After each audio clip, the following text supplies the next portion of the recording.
बिस्मिल्लाहिर्रहमानिर्रहीम। Dear students, अस्सलाम वालेकुम।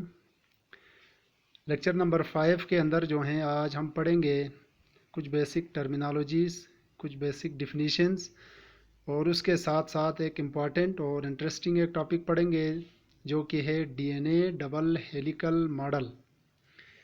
डियर स्टूडेंट्स, लेक्चर नंबर 4 के अंदर जो हैं हमने कुछ बेसिक डिफिनीशंस आपको पढ़ाए थे, जिस तरह हैप्लॉइड सेल है, डिप्लॉइड सेल है, उसके बाद क्रोमोसोम्स हैं। तो इस तरह की कुछ चंद एक डिफिनीशंस यहाँ पे भी हैं। तो पहले इनको हम डिस्कस करते हैं, उसके बाद फिर जो है हम आगे डीएनए डबल हेलिक्स मॉडल, जिसको वाटसन और क्रिक ने प्रपोज किया था इस मॉडल को। तो सबसे पहले देखें यहाँ पे जो बेसिक टर्मिनोलॉजीज हैं, डिफिनीशन इनमें हैं। सबसे पहले है हेरिडिटी है, जीन है, सेंट्रोमियर है, ट्रेट्स हैं, हैप्लॉइड सेल है, डिप्लॉइड सेल है। तो इनको वन बाय वन हम समझने की कोशिश करेंगे। तो सबसे पहले देखें कि मतलब यानी हेरिडिटी। हेरिडिटी या आप दूसरे लफ्ज़ों में आपने नाम सुना होगा कि मतलब इनहेरिटेंस। इनहेरिटेंस यानी वरासत को कहते हैं। वरासत में क्या होता है कि मतलब यानी कैरेक्टर्स जो हैं यानी खुसूसियात पेरेंट्स से उनके ऑफस्प्रिंग में जो हैं ट्रांसफ़र होते हैं।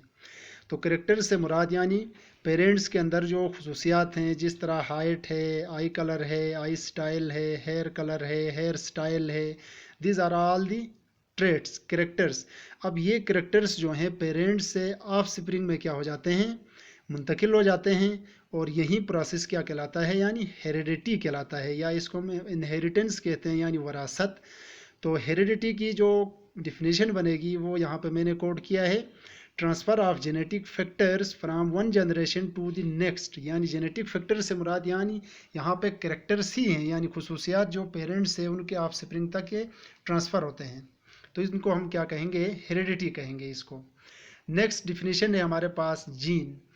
जीन जो हैं डियर स्टूडेंट, आपको लास्ट चैप्टर और लेक्चर के अंदर मैंने आपको बताया था क्रोमोसोम्स के हवाले से, total number of chromosomes in our human body is 46। तो ये जीन जो हैं बेसिकली देखा जाए तो ये डीएनए के स्मॉल पीसेस हैं ये। और इसी तरह जो कैरेक्टर्स जो हैं पेरेंट्स से ऑफस्प्रिंग में मुंतकिल होते हैं, वो कैरेक्टर्स जो हैं यही जीन्स ही उन कैरेक्टर्स को पेरेंट्स से जो हैं ऑफस्प्रिंग तक ये ट्रांसफ़र करते हैं। इसीलिए इनको हम कहते हैं बेसिक यूनिट ऑफ इनहेरिटेंस कहते हैं जीन्स को। और ये जीन्स कहाँ पर पाए जाते हैं, कहाँ पर प्रेजेंट होते हैं, ये क्रोमोसोम्स के ऊपर प्रेजेंट होते हैं ये जीन्स। उसके बाद दूसरी डिफिनीशन है, नेक्स्ट डिफिनीशन है सेंट्रोमियर।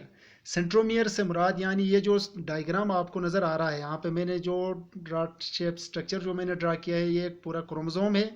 और इसी क्रोमोसोम्स के बीच इसके दोनों जो स्ट्रैंड्स या दोनों आर्म्स हैं, जहाँ पे मीट कर रहे होते हैं, उस पॉइंट को हम क्या कहेंगे, इसको हम सेंट्रोमियर कहते हैं। स्टूडेंट इसको क्या कहते हैं, सेंट्रोमियर। यानी वो पॉइंट जहाँ पे क्रोमोसोम्स के दोनों आर्म्स या इन आर्म्स को दूसरे लफ्ज़ों में हम क्या कहते हैं, क्रोमेटिड्स कहते हैं। ये क्रोमेटिड्स जहाँ पे एक दूसरे को मीट करते हैं, वो पॉइंट क्या कहलाएगा, सेंट्रोमियर कहलाएगा ये। इसी तरह नेक्स्ट डिफिनीशन है ट्रेट्स। ट्रेट्स कहते हैं वो तमाम इनहेरिटेबल कैरेक्टर्स जो पेरेंट्स से उनके ऑफस्प्रिंग तक मतलब ट्रांसफरेबल हो, उनको हम क्या कहते हैं, ट्रेट्स कहते हैं उनको। जिस तरह इनकी एग्जांपल में है हाइट है, आई कलर है, आई स्टाइल है, हेयर कलर है, हेयर स्टाइल है। ये तमाम क्या हैं, इनहेरिटेबल कैरेक्टर्स हैं और इन्हीं को हम क्या कहते हैं, ट्रेट्स कहते हैं। तो इन ट्रेट्स को जो है ट्रांसफ़र कौन करता है, जीन्स ही करते हैं। यानी हर ट्रेट को कंट्रोल करने के लिए पेयर ऑफ जीन होते हैं, वन पेयर ऑफ जीन।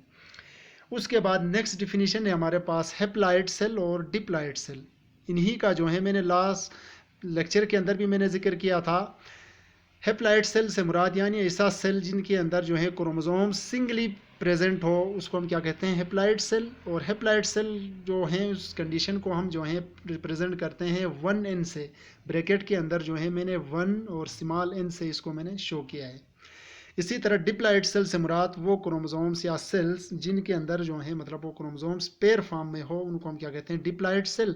और डिप्लॉइड सेल को जो है हम किस चीज़, किस नंबर से, किस फिगर से रिप्रेजेंट करते हैं, 2n से करते हैं। इसी तरह नेक्स्ट डिफिनीशन है हमारे पास क्रोमेटिड।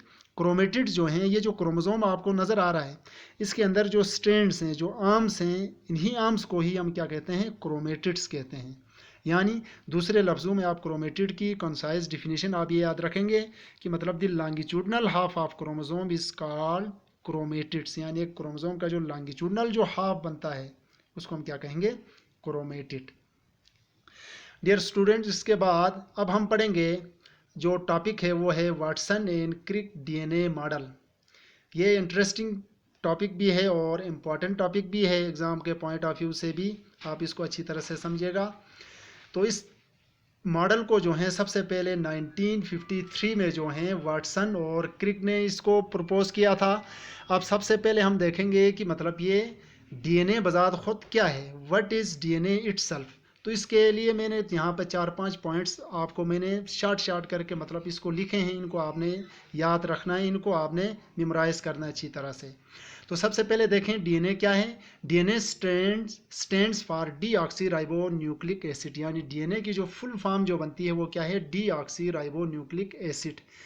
दूसरा पॉइंट इसके लिए क्या याद रखोगे, type of nucleic acid. DNA क्या है, न्यूक्लिक एसिड की एक टाइप है। नेक्स्ट पॉइंट है यानी जेनेटिक मटेरियल है डीएनए। और उसके बाद ये जो है सेल्फ रेप्लिकेटिंग ऑर्गेनेल है, यानी सेल्फ रेप्लिकेटिंग ऑर्गेनेल से मुराद ऐसे ऑर्गेनेल्स जो अपनी कॉपी खुद बनाते हैं, अपनी अपनी जैसे नए डुप्लीकेट बनाते हैं, उसको हम क्या कहते हैं, सेल्फ रेप्लिकेटिंग ऑर्गेनेल कहते हैं।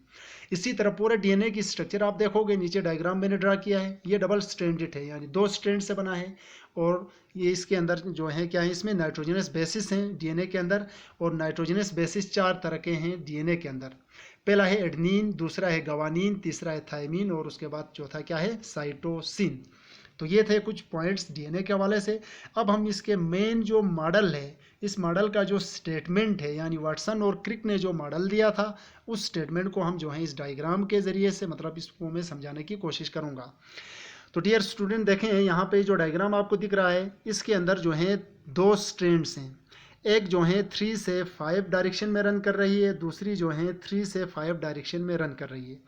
तो ये दोनों स्ट्रैंड्स, यानी ये 2 स्ट्रैंड से बना है डीएनए का मॉडल, और दोनों स्ट्रैंड्स एक दूसरे के क्या हैं, अपोजिट डायरेक्शन में है, यानी एंटी पैरेलल हैं ये। इसी तरह इसी डीएनए का जो है बाहर वाली जगह आप देखोगे, बाहर साइड आप देखोगे तो ये किस चीज़ से बना है, शुगर फास्फेट बैकबोन से बना है।